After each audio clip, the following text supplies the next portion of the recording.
Thank you very much.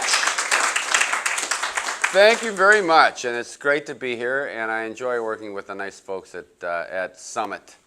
And even though sometimes it involves, if you look at me, I did bring a clean shirt, but I came straight from work. I operate, the only thing missing in my bio is that I own and operate Renegade Gardener Landscaping. I'm based in Excelsior, and we specialize in landscape renovation and custom stonework, and it's May, and we're out working. So I was working on the job site in Golden Valley today, doing a residential landscape renovation, and then I was mindful of leaving right at 3:30 because I didn't want to be late. And at 3:30, the heavens opened up, so it was good timing. If I'd known it was going to be this fancy a party, I would have bathed, but I didn't work too hard today, so I think we should be all right. Favorite talk of mine, top 10 gardening and landscaping blunders, and what I try to do in this talk, I am now entering into my 30th year as a gardener, and this talk is sort of designed to help fast forward some of you through the typical steep learning curve. 3 important criteria in order to be on my current top 10 gardening and landscaping blunder list. Number 1, it must be a common blunder. It must be the same mistake that I see all across the country as I travel. Number 2, it must be a major blunder. It must impart true gruesome effect on your yard or your ability to grow a healthy plant. But number 3, and most important, it must be a blunder. It must be a mistake that I have made 2, if not 3, or even 5 times in my 30 years of gardening. So we will blow through them now. Join in, sing along, the top 10 gardening, landscaping blunders and how to avoid them. Number 10, we think too small. What is thinking too small? Thinking too small is when you look out over your property, and regardless of lot size, homeowners have a tendency to break it down into little individual areas. I want to do something out here by the mailbox. I'm going to create some landscaped area in the sunny spot against the fence. I want to do something up here by the front of the house. We think too small. Thinking too small leads to problems. Projects like cutting circles in our yards and plunking things in them. Or else you take a look at this and you say, ooh, you know, I don't like to work that hard. To heck with cutting the circle. I just want a wishing well. You know, Dolores has a wishing well. I want a wishing well. We want to grow our plants right here. So again, we're big into cutting circles here down where the driveway meets the street. Cut a circle out of the lawn and then boom, there's my flower garden. We create what I call little pocket gardens. These little disjointed, unrelated, floating areas of landscape. We circle trees with stuff. Uniquely American landscape behavior. We have a tree in the yard. We can't leave it well enough alone. We always feel like it needs some ornamentation or little boulders or concrete retaining wall block or something circling the tree. And I can't blame the homeowners for the advent of tree circles. This is a professional landscaper. Landscaper came in, put in the curving foundation bed, planned the tree, can't leave it well enough alone. So we take a look at this and we say, well, that's landscaping. This is not landscaping. This is vandalism. We'll have the tree in the yard. We go to Menards, we buy the little tombstone thingies, and we give it the little skirt, and then we dump it full of white rock. I love it. White rock. I don't think white rock is indigenous to Earth. I think the aliens bring it in their spacecraft. I think it's the byproduct of some intergalactic mining project. And as they're hauling all this white rock, and they go, hey, you know what? You can dump it on Earth. You know, it'll lighten your load. The Earthlings, they spread it around their yards. I shoot tree circles as a hobby. This is a double in Denver. If you see what happens here, particularly for trees in yards, is it completely annexes the tree from the landscape.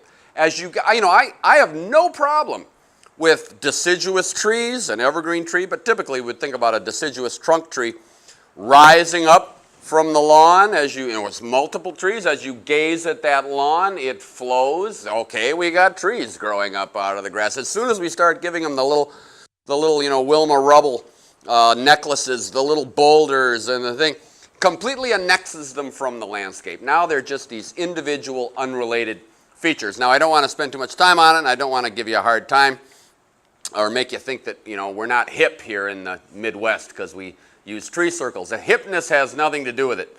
You can go to the hippest city in America, Los Angeles, California, and you will see tree circles. Now, do you see how this poor little palm is completely annexed from the landscape? But here's the interesting thing. You know, here's obviously the entrance. My laser pointer, I was trying to impress the guy because I'm smart enough to know that you need a green laser pointer for a flat screen TV because a red one doesn't show up. But this is some new generation. This is, they've outdone me. So my laser, even my special flat screen TV laser pointer doesn't beat this thing. So anyway, if I can simply you see how it exists on another planet. It's absolutely in no way part of the landscape. Why didn't they plant another shrub here and here and here and pull the bed out and incorporate the tree into the design? In other words, that's always a much better way to deal with mature trees. If you have mature trees on the property, let's say you've got a tree in the side yard and there's a neighbor's fence or something. You know, don't just give it a little tree circle. Let's plant the shrub, plant the fence with a shrub line, broad sweeping, swing out, incorporate the tree into the design. Here they've got mature trees. They've pulled the bed line off of the patio, swung it around, planted it with perennials. If you have a tree in the middle of a large lawn and you'd like to eat up some lawn, create what's called an island bed. Again, tree and lawn, you don't want to give it a little circle. The Masters was on not long ago. Think in terms of putting greens. Let's pull a bed away from that tree, curve down, broad curves, you know, the artist's palette shape or the kidney bean. Swing it back down here, come up. Now you've got room to plant some shrubs, some perennials, maybe some tall grasses, maybe some boulder outcroppings. Might be a nice place for a bench. You've created an island bed that happens to have a tree in it. Blunder 9, we think too straight. When we're doing our own landscape design, homeowners have a tendency to let the straight lines of the house foundation, sidewalks, driveways, fences, the street, we let that dictate our design. But landscapers can do it too. Here's home construction. Side yard, full sun. I mean, the world is your oyster in terms of the plant palette. Here's obviously the street. And the landscapers come in and planted 15 lilac bushes in a soldier straight row. Well, why straight? Why couldn't this bed have curved and had some movement and some flow to it? Why one type of plant material? You know, lilacs, we all love lilacs. You close your eyes right now, on my deathbed I will be able to smell lilacs. We all know that lovely smell. But they bloom in the spring, and then that's about it. They don't have particularly attractive summer foliage. They have absolutely no fall leaf color. In the winter, as this grows up, this just becomes a big gray wall of sticks. Where are the evergreens? Where are the lovely pyramidal arborvitaes and the smaller, there are even dwarf pines, smaller junipers, that beautiful blue rug juniper that you could have done. Why one type of deciduous shrub? Why not some spring blooming shrubs? Perhaps some lilac shrub or two. But what about, midsummer blooming shrubs and, the whitelia and ninebarks and various foliage colors. What about fall leaf color? Dwarf burning bush, Euonymus alatus. There's a beautiful dwarf burning bush, turns vibrant red. The viburnums, which turn red. Shrubs such as fothergilla that just explode with all sorts of colors. In other words, this could have been a curving, naturalized, mixed, evergreen, deciduous swath of nature instead of 15 lilac bushes in a soldier straight row. Make your garden curve, particularly your foundation beds around the house. This is a lovely home. I did not do this home. This was one that we found, though, and we photographed it, and it appeared in Better Homes and Gardens. For 10 years, I was a field editor and garden scout for Better Homes and Gardens and wrote quite a bit for them. Lovely home in St. Paul, small city lot. The landscaper came in. The original landscape was that straight line, 30-inch wide. That's how wide they went, 1920s, 1930s, 1940s. You can still see them in the cities. It'll be 30 inches. I don't even have to put a tape measure down on it. If the landscape has never been renovated, it was 30 inches. Just enough to put a little tight tutu of shrubs all the way around. So this had straight line, 30-inch foundation bed coming out. Then the house turns right. The black plastic edging turns right. It runs right down the side of the house. So the landscaper came in, tore all of that out, pulled the bed out to the front of the stoop, which makes nothing but sense. We'll talk about concept lines in a minute, but now instead of the bed coming out here with a 90-degree angle of turf grass, the line runs all the way across the front. Pulled the front of the bed out, which is a great thing to do in smaller city lots because you often don't have a lot of side yard leverage. So let's, and what? The front yards are often quite small. Pulled this out. Now he can put his clump tree, perennials. They did have the old-fashioned straight, too narrow concrete sidewalk, ran straight out the front door, hit the city sidewalk at a T. They tore that out, put in a nice curved concrete paver pathway. But I love this, where the sidewalk branches off and it narrows. The slide doesn't represent it quite well enough. It does narrow quite a bit. Now it goes around to the side of the house, to the side door, then it proceeds to this beautiful backyard. You notice that they pulled this point of perennials. They pulled it out and they jumped the sidewalk. We'll see that again in just a second.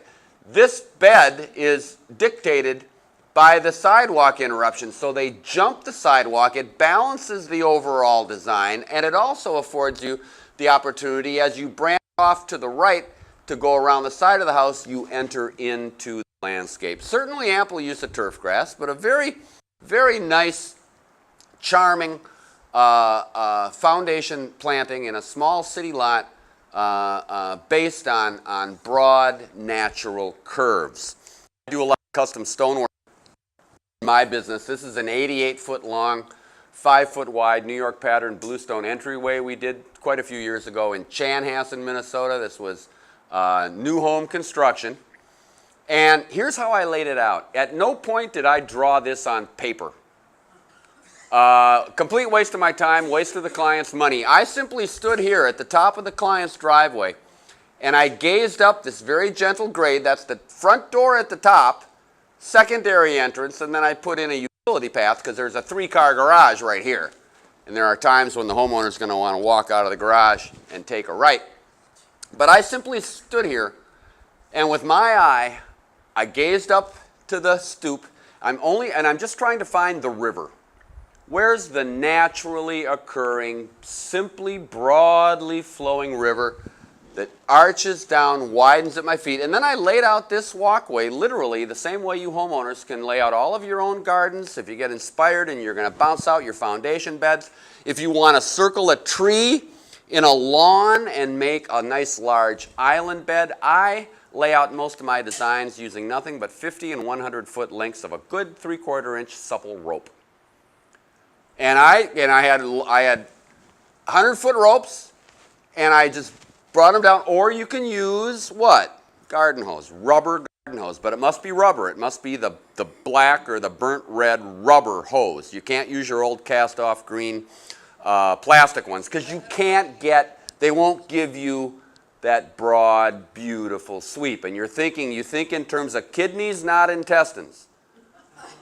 All right? We're broad. So I had it with rope because I could see it, and I could judge it, and I could move it, and I could make it curve a little more here, and I could walk up to the top and look down it. You know, the books all tell you if you're going to do it yourself, get out the graph paper, measure your house, measure your property. Now you got to measure every tree from 2 different points, draw it out. You know, is it going to be 1/4-inch scale? Is it going to be 1/8-inch scale? Did you go to school for any of this? No, of course not. I say do it with ropes because you're walking on the graph paper. You know, 1 foot equals 1 foot. There's your house. You can take a beautiful sweeping rope line or a hose line and you can stand back and you can say, well, you know, I heard about this northern bell magnolia and I'd really love to have that a proper distance away from the corner of my house. but in the foundation bed. And let's pull it out to 10 feet. You can change it. You can play with it. So I simply laid it out with ropes. Then you go to the hardware store, you buy your upside down ground marking spray paint, and you just, once you've got it where you like it, you just spray paint right along the rope. So I actually painted the walkway in when I had it where I wanted to. Then we pulled the ropes. My crew and I did the excavation. Then we installed all the compacted gravel base. Then we laid the stone. I did the final cuts on the stone, and I knew when we finished this in the fall, I knew when I came back in the spring, we'd be well on our way to a successful landscape because I had the river right, and I based it on broad, natural curve. All right, blunder 8. We're afraid to cut down a tree or yank out old shrubs. Man, are we afraid to cut down trees in America today. Or trim them. You're exactly right. Somehow, I don't know, we think that the deforestation of the Brazilian rainforest, somehow relates to the stupid spruce tree that the previous homeowner planted 6 feet from the corner of the house. The two do not relate. We are developing, we're reversing farmland. We are developing now farmland where the trees were cut down. We are now developing it into housing. And every city has dictates, must be planting X number of trees. We are planting more trees across America now than any time in our history. Don't be afraid to cut down a tree that is old, just a complete litter bug, diseased, storm damaged, improperly pruned, but ugly. Or don't be afraid to cut down seed or weed trees. Anybody have any maples? It's going to be quite a year for maples. You get bad years for acorns, you get bad years for the maple whirlies. I think this is a bad year for both of them. I've got a client in St. Paul, just off of Summit Avenue, and I got to send a guy over there next week because I think we have 685 maple trees currently getting ready to grow on his city lot. So what do? You pluck them. They're growing out of the maples and the acorns, the oak trees, they're growing out of your compost bin. They're in the cracks in the sidewalk. They're all throughout your perennial beds. You can't let 320 trees grow up. But here's two that should have been plucked. These are seed trees, weed trees, seed trees. They were allowed to grow up by the homeowner. They're growing up into a full harsh tree canopy. They are already thin, spindly, malnourished trees. They're never going to make it. What's the best thing to do? Take the chainsaw, give them what we call the ultimate prune. The story here. This was an area, lovely neighborhood of Minneapolis, and it was a smaller home that was purchased by the couple, and it was a teardown. So they tore the old house down and they built their fancy schmancy mansion. Now, I took this photo 6 years after that big house was built. And I can just hear the guy saying to the builder, "Oh, now be careful, when you build my house, I don't want to lose those nice spruce trees." Well, look at this poor old thing. Been pruned up and up and up and up and up and up. That's a variety called Minnesota palm. And you may have one on your property. Look at this one. Disease, damage, needle drop.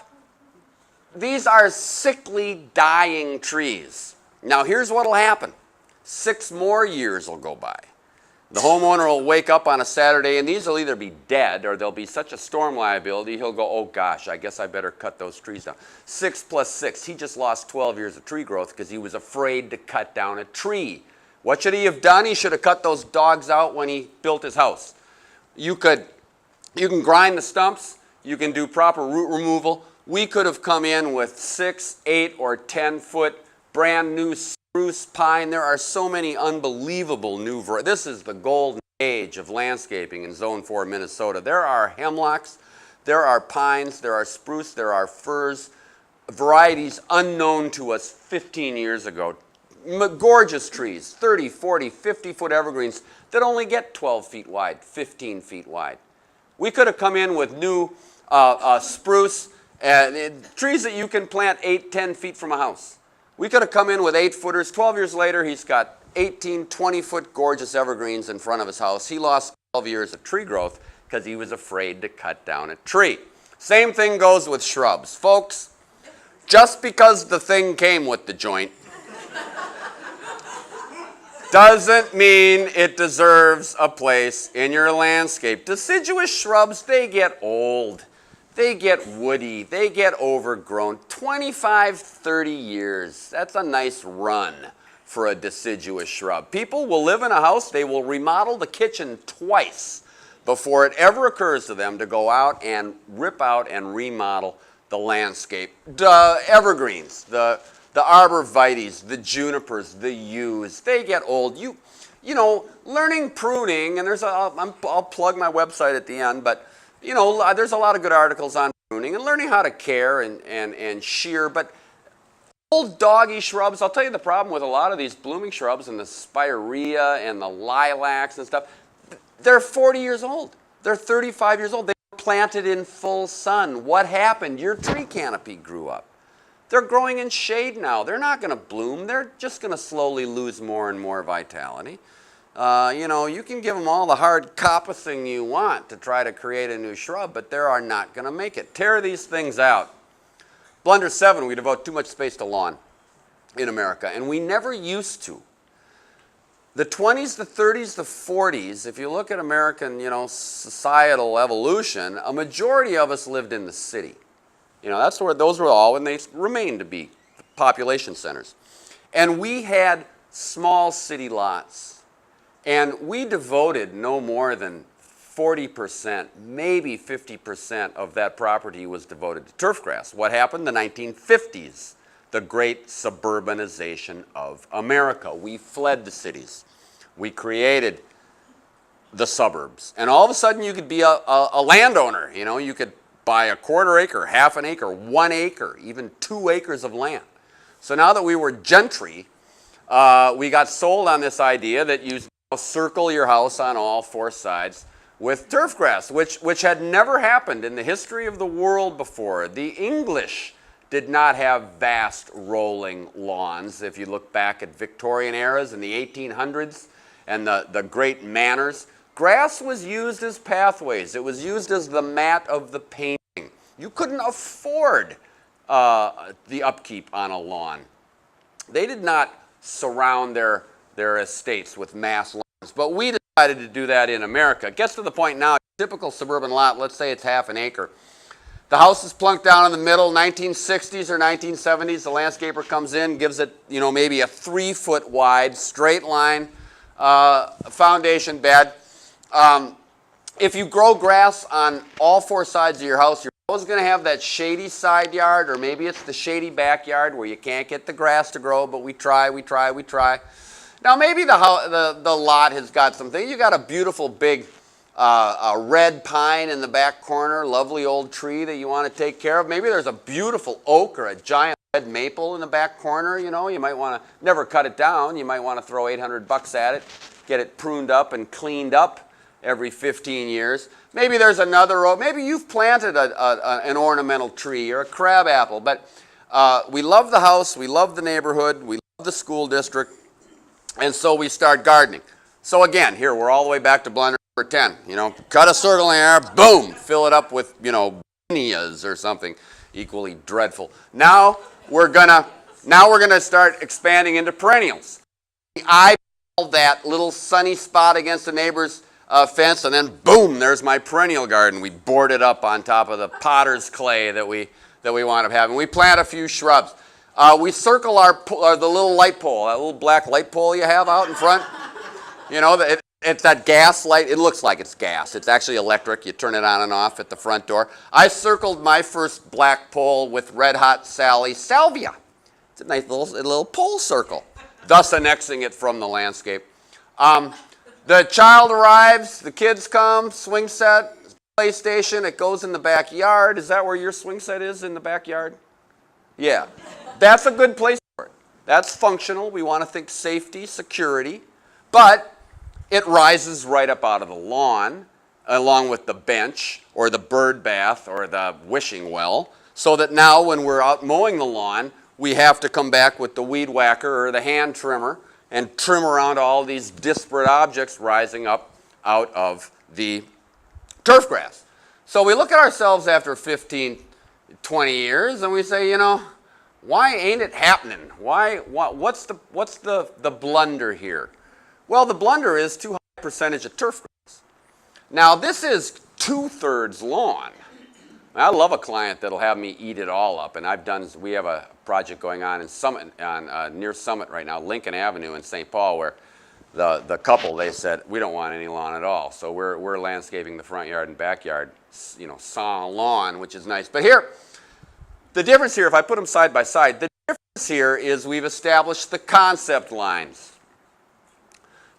In landscape design, the concept line is the line that your eye sees and follows when it gazes at a landscape. Your house footprint is a concept line. Your driveway is a concept line. The sidewalk from your driveway that curves around to your front door is a concept line. Fences are always prominent, strong concept lines. However, the concept line that takes over, the concept line that is most readily and agreeably gazed at by the human eye is the line created by the edging material that differentiates a lawn area from a planting area. And that's the line that you control. That's the line that you dictate with your hope, I was going to say it, hopes and roses, with your rope or your hose. All right, so you see, the concept line was there all along. And again, my laser pointer has failed me, but so we go out to the back, we say, okay, I got a beautiful big spruce in back. I can't grow grass around it, but it gets some morning sun. There's some things. I can do some hydrangeas in the corner. Maybe I have enough sunlight for dogwoods or viburnums. So I'm going to drop my rope down and we'll swing it around, and then I'm going to curve it out just a little bit. Now you get into that big shady area where you can't get the grass to grow. If you can't get the grass to grow there, two things for you. You're putting in a shade garden, and it's going to be the most beautiful part of your property, and you're putting in a stepping stone pathway. All right. So we're going to put in a stepping stone pathway, and now I can plant kind of a more shade respondent understory tree, a hydrangea tree, or a pagoda dogwood, and I'll fill this area up with more shade conducive shrubs, maybe a woodland garden or a hostaglate. Now you come back out into your sunny hot yard. Remember our perennial garden? It's still there.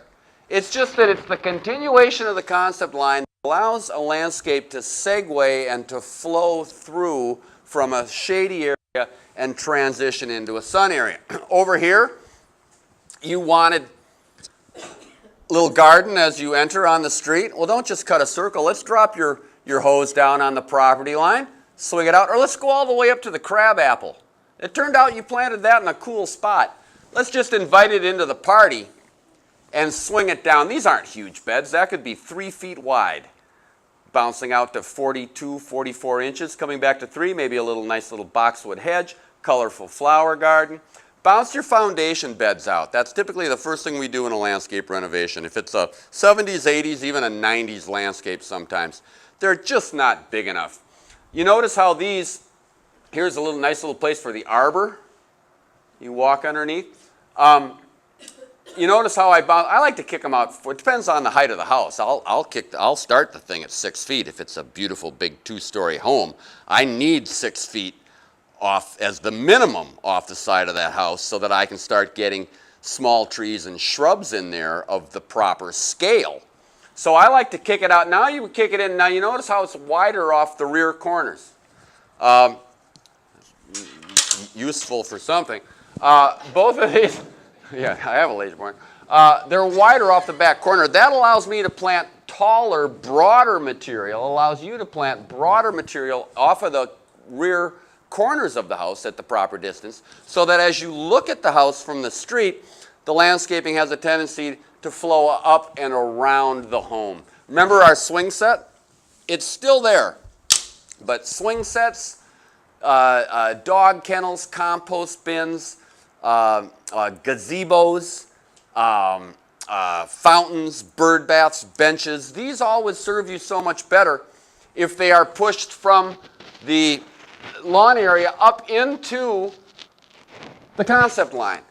There's the child's play area. Now I can fill it with mulch. I could have added a sandbox. I've actually made the backyard bigger. Now we have room to set up a badminton court or throw the baseball around. And when I'm mowing my lawn, I'm not having to stop and clip and take extra maintenance time around all of these disparate objects. So you start seeing it this way, and they're, all right, the compost bin up and back in that corner. Beautiful place for a bench.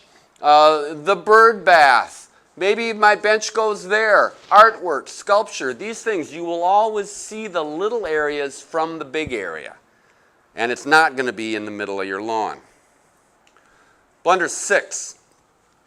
We don't use enough shrubs and small trees. Again, we used to. You look at some of the old, beautiful, Delwood and White Bear Lake areas, and there aren't a lot of original landscapes left in Kenwood or any of the areas like that. But even in South Minneapolis, there are some nice ones that are left. We used to use small trees and shrubs, and we don't anymore. We're building these brick starter castles across America, and they look like a dollhouse sitting on a pool table, you know? The landscaper comes in, little ball, little ball, little ball, little ball, and these things just jut out. What's missing? Small trees and shrubs. Even in an older suburban rambler, a lot of our suburban areas, you've got 40, 50, 60-foot tree canopies. Your turf grass, 2 inches, 3 inches. Perennials are useful, 12 inches, 18, 24. You get them up into that 36 range, some of them up into the 40-inch range. What's missing from most landscapes? That stuff that grows 4 feet, 6, 7, 9, 13, 15, 22. That's the world of small trees and shrubs. Small trees, by definition, are those trees that only grow 25 feet or less. It includes all your glorious, pretty much your blooming trees, the crab apples, things like the red bud, dwarf forms of birch, which they have now, and other types of trees. The Korean sun pear and the blooming cherries, and it, of course, includes the entire world of dwarf conifers, those fabulous evergreens and the weeping varieties as well as the standard varieties that only grow 6, 8, 10, 12, 16 feet tall. These are the plants that are missing from most landscapes. These are what we need to do along the side of our house. Now here, this is the side of the garage. That's the garage. Why, curve it, fine, but why even just put in a 6-foot wide bed? If you've got enough room in the side lot, let's pull that concept line way out. Now I can plant a river clump birch alongside the house, or a beautiful pyramidal evergreen, and start getting material up at the right distance away from the house that's going to grow up and exceed the roof line and start breaking up the harsh vertical, horizontal, diagonal angles of the house. That is the goal of good landscaping, is to nestle the house in nature. How do you nestle a house in nature? You bounce out the foundation beds and you introduce a much higher use of small trees and shrubs. Blunder 5, we plant the wrong plant in the wrong place. You've already seen this one. Why did we have to prune up the spruce until we killed it? Previous homeowner planted it 5, 6 feet from the driveway. You can't plant a red pine at the corner of Lowell and Minnetonka Boulevard. Your native red, she wants to get about 30 feet wide. So how do you keep from falling prey to this? You ask the second question, because we're pretty good about the first one. We're getting ready. We're going to grow a perennial. We're looking for a shrub. We're going to plant a tree. We'll before we buy it, we'll know how tall it gets. How tall does it get? We'll ask, or we'll look at the planting. The question we forget to ask is, how wide does it get? And I see more homeowners goof up. And see, the thing is, it doesn't goof it up right away.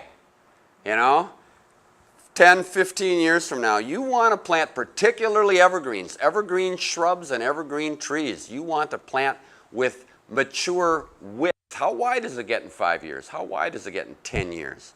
Is it a shrub or an evergreen that I can control the width? I'm willing to learn some pruning, shearing techniques. But plant in regard to mature width is just a gigantic blunder. Forgetting about width in the planting of even perennials sometimes. Okay, we're getting there. Blunder number 4, we get suckered into taking the easy way out. And this is the fault of the $36 billion gardening industry, which freaked out 10 years ago when you guys are all familiar with these things. You know, we're at Summit Investment. These graphs, you kind of want them ultimately to always be going like this. The gardening industry freaked out because their sales graph, this is adding up all of the plant nursery sales, garden products, even landscaping expenditures in America, started going like this. We peaked about 8 years ago. And gardening is still going strong. There will always be gardeners. But there are societal changes. We have baseball syndrome. We're not getting enough young fans, all right? And people are working on it. What the gardening industry did was freak out. And they decided, oh my goodness, you're a bunch of overworked, stressed out, attention deficit disordered fruit baskets. You have no time, no ability, no desire to learn how to garden, so we're going to dumb it down. And we are now witnessing the great dumbing down of gardening. You'll see it in ads like this, the garden in a box, of course. You see it up there, our exclusive garden in a box makes it simple. Oh, how often you will see that word. Simple, easy, foolproof, time-saving. We got any, I'm a fisher person. Are there any golfers here? Yeah. Yeah, you know, I mean, especially if you're retired. Can you imagine you open up your new issue of Golf Digest and there's a full-page color ad about some new product or technique or a special a special golf trip or vacation or something, and the headline is "Spend less time playing golf." No, but that's what the gardening industry is doing. I love the subliminal headline, buy it, plant it, watch it grow. Oh, good, that's for me. You know, I'm such a dummy. I wouldn't want to learn how to garden. These are plant by number kits. They don't think you want to even pick the perennials. So they send you a box of the little tiny perennials and a planting guide. And you plant the 3 heuchera here, and then you plant the 5 astilbe there. It's like a paint by number kit, you know, that we all did, where one is blue, and you know, and when you're done, you got a picture of a pirate ship. But have you learned how to paint? Have you advanced at all as an artist? They don't think you want to learn that because you're not smart enough to learn how to place plants. The amount of garden porn that comes at us every year, it just rolls in like thunder. Painted flowers, which came out of the Netherlands, including garden outdoor varieties, spangled and frackled. Luckily, that's kind of going away. Plastic everything, roll and grow, one of my all-time favorites. That's still available, late night TV. It's this kind of a waxy paper impregnated with annual seeds, and you just roll it out, water it, and it grows you this gangly little wildflower. I love, the ad even says you don't get your hands dirty. You know, garden without get your hands dirty. Plastic everything, plastic and faux stone. This is a plastic edging product I saw at a trade show. And the press release said, you know, looks and feels like real stone. No, it looks and feels like really cheap plastic. Comes in a box. It's flat on the bottom, flat on the side, so you can just stack it together. It's faulty advertising because in the glamour shot here, they don't show the big flat head 14-inch spike you got to pound down the front of it, the top of it, so it doesn't blow away in the wind, and so it'll support the soil. You know, and they're selling us a product here that's going to lower real estate values in a trailer park and trying to tell you that this is the way to garden. You can't take the easy way out. This homeowner did not take the easy way out. This is in northeast Minneapolis. This is on Polk. And you're looking at about a half, if not 2/5 of a small northeast Minneapolis city lot, completely done by the homeowner. The front yard is terraced in cobblestone and is gorgeous. There's not a speck of lawn in the thing. The side yards are beautiful. We photographed, this ran for 10 pages in Better Homes and Gardens. And he didn't take the easy way out, and neither should you. You got to go out at night. You got to steal cobblestones. You've got to, go out and get some. You might have to buy Mexican beach pebbles. You probably have to go out and get a stone bench. You can't slip something into that equation made from recycled milk jugs. I try to impress upon my audiences, use natural materials. You want to think in terms of plants and earth and organic mulch and wood and stone and iron and clay and water and fire. You just want this organic oomph to rise up from your landscapes. Blunder 3, we use too few containers, structures, art, and other non-plant materials. Very much noticeable in the Midwest. As I travel, when I'm up and speaking or traveling in the Pacific Northwest, it's almost too much. The artwork, the incredible accessorizing. The East Coast, there's always going to be nice placement. The Midwest, and it's particularly Minnesota, it has something to do with, I think, the Swedes and the Norwegians and the, you know, like, ooh, I can't put a piece of art. It might say something about me, you know. Someone will know something about me if I do. No, accessorizing your landscape, that's the fun stuff. Once the plants are in the ground, once the design's been created, now you get to have fun, because now you get to accessorize and decorate the landscape with the same intent as you use inside the home. Obviously, I'm talking about containers. I call containers the throw pillows of exterior design, and that's what they are. You fling them gaily throughout the landscape, dots of color and texture that we use, the bowls of white impatiens underneath the shady oak tree. Don't just cluster containers up to your house. You want them, you know, a lovely bowl at the entrance to a garden pathway, a beautiful, colorful container in the backyard. Just a shot of some of my containers in my home. Window boxes, same thing. It's just a simple garden accessory. It pulls the garden up to the house. You buy art, you buy sculpture for your home's interior. Now invest in art and sculpture, and we start placing it throughout the landscape. And some photos of just various cool. If it isn't a plant, it's an accessory. So just some shots. This was at Homer, Alaska. I spoke several summers ago. I spoke up in Homer, and I went on fabulous garden tours up in Alaska in the summer. It's short. Have you been? Yeah, it's short, but the gardens in Alaska are hilarious. Benches, seating areas. These are simply functional furniture pieces. Now think what we've learned already today, folks. Here's the concept line. The homeowner, and this was done by the homeowner, has pushed the accessory into the concept line, and then they changed the flooring. So now you're walking on turf and you transition onto stone as you access the seating area. That's no different from an area in your home where you're walking on carpeting and you transition onto a wood floor or a tile floor as you enter a different functional area of your home. And obviously fountains, detached walls, and I'm talking about arbors and trellises, stone walls, benches, changing up the floorings. In this instance, of course, the whole garden room concept of creating an individual, in this case, kind of a sunken meditative garden. Boulder outcroppings. It's not a plant. I call it an accessory, and I love using boulder outcroppings. In a design, it gives us different colors, different textures in which to bounce off, play with plants. This is that fabulous, I use this a lot, this is from Hibbing. That's that incredible taconite boulder that they harvest now in the mining process up in Hibbing. Just a magnificent stone, and then you can get hooked on stone as I did, and there you go. But and of course we're going to accessorize and decorate our outdoor entertainment and living areas, our decks, our patios. They can be accessorized the same way and the same intent as we accessorize indoors. And then finally, on this topic, the concept of the garden ruin.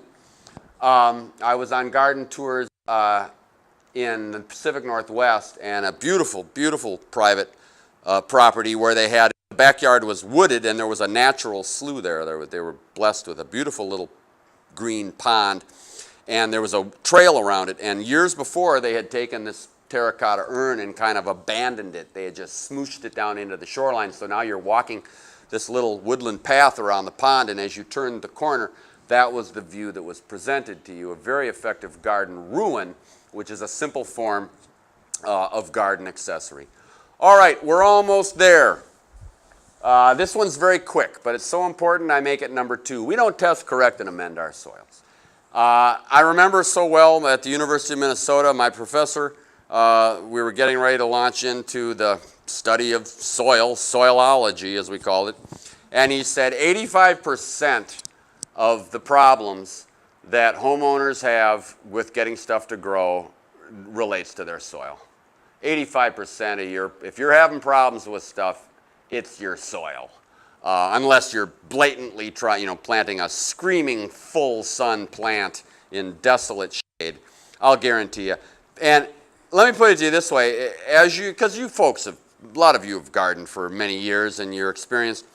But if you know your property, maybe you probably already know. You're living in Invergrove Heights. You know that you've got Potter's Clay, Mendota. You know the various neighborhoods. So maybe you already know that you've got to amend your soil. But if you are having trouble getting stuff to grow, I highly recommend a soil test.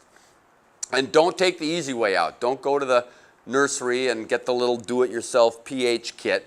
You really want to go to the University of Minnesota. Has a beautiful soil lab. If you're not familiar, I should flash it up there, but I didn't put it down for this talk. But here's a website that is just invaluable, and it's so easy. It's www, of course, extension.umn.edu. And that is the extension.umn.edu. That's the University of Minnesota's extension service. Click on gardening. And it opens up now. You've been opened up to 160 years of University of Minnesota horticultural research and experience. They have a search bar in there. You can access the soil lab, the soil testing information. It costs you about 25 bucks. If you're having any difficulty, get a decent soil professional lab or a University of Minnesota laboratory soil test. And the good thing is, of course, they send the results back to you within a couple of weeks. And all the information's there. The PDFs, how to do it, where to get the stuff, where to send it. Don't worry, all those questions are answered. And then in about a week to 10 days, you get a full report back on your soil. And then, of course, they don't leave you hanging. It tells you this is what we recommend you do to fix this. And then you get the phone number for the soil lab. So any questions, anything, the University of Minnesota exists to help you free of charge with the exception of the initial fee. You can also access your master gardeners. These are many, many things that the University of Minnesota, my alma mater, offers you free of charge as a part of University of Minnesota Extension. So extension.umn.edu.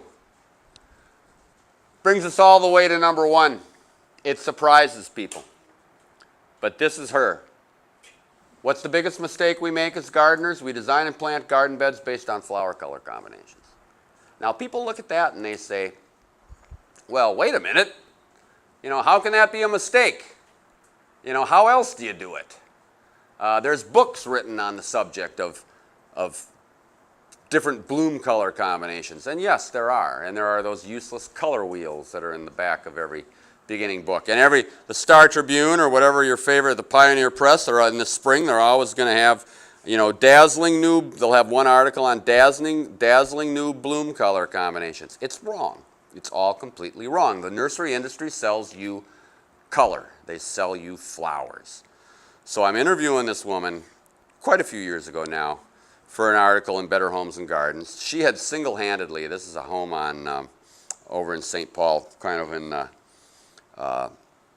down near the river, but kind of in the Summit area, not on Summit. But she single-handedly had created one of the most absolutely jaw-dropping, gorgeous landscapes you have ever seen. I mean, and we're doing an article and a photo shoot for it for Better Homes and Gardens. She'd done it completely on her own. She bought the house. She said she stared out windows for 3 years. And she was also getting ready to retire and open up some time to do it. So I'm just raving to her about it, but I'm saying, what is your secret? What do you know? Why is everything so perfect? When you look up close, when you look midway, when you look from far, virtually 4 seasons out of the year, this is the most incredible landscape. What's your secret? Finally, she looks at me and she says, I place every plant based on contrast between the size, shape, and color of the leaves, she said. Color of bloom is secondary, she said to me.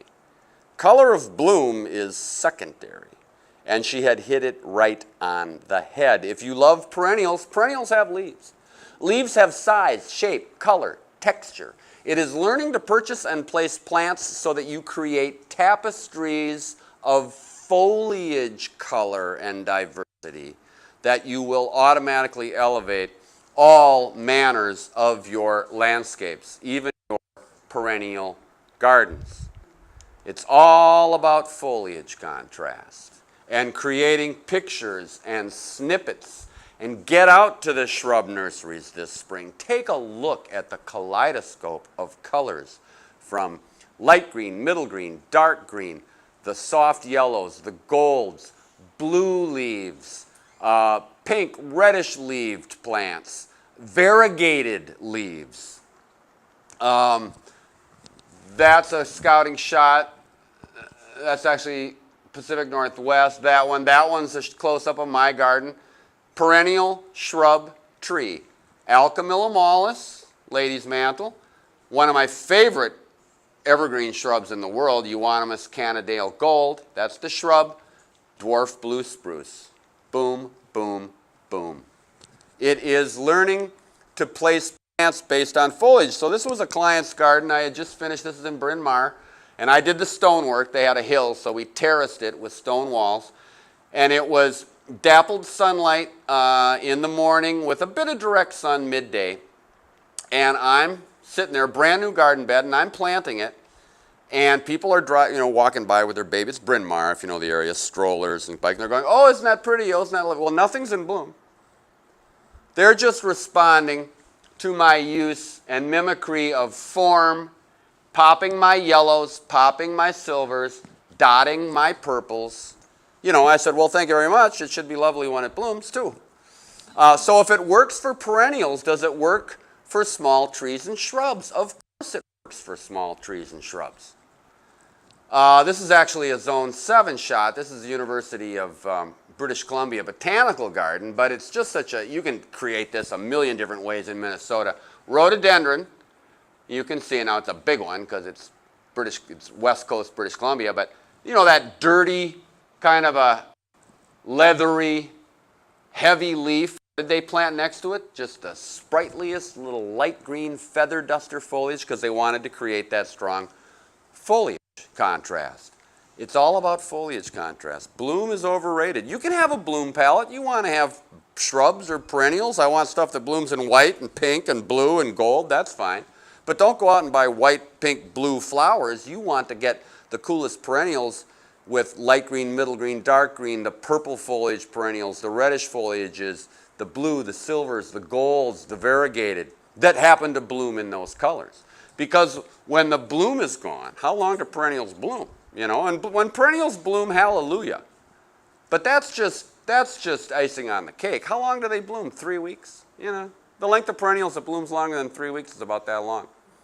If you're hanging in there going, oh, my garden's gorgeous when the tall phlox blooms. Yeah, how does it look for the 5.5, 6 months that the tall phlox isn't in bloom?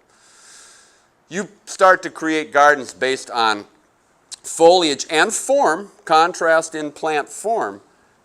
You will automatically elevate your gardens and your landscapes up into higher and higher levels of beauty. That is the secret to landscape design, and that is the secret to creating beautiful, beautiful gardens. The secret to hanging out with me, if you ever want to join me at my quite famous website, it is renegadegardener.com. It's one of the oldest, most widely linked, independent, non-commercial gardening sites on the internet.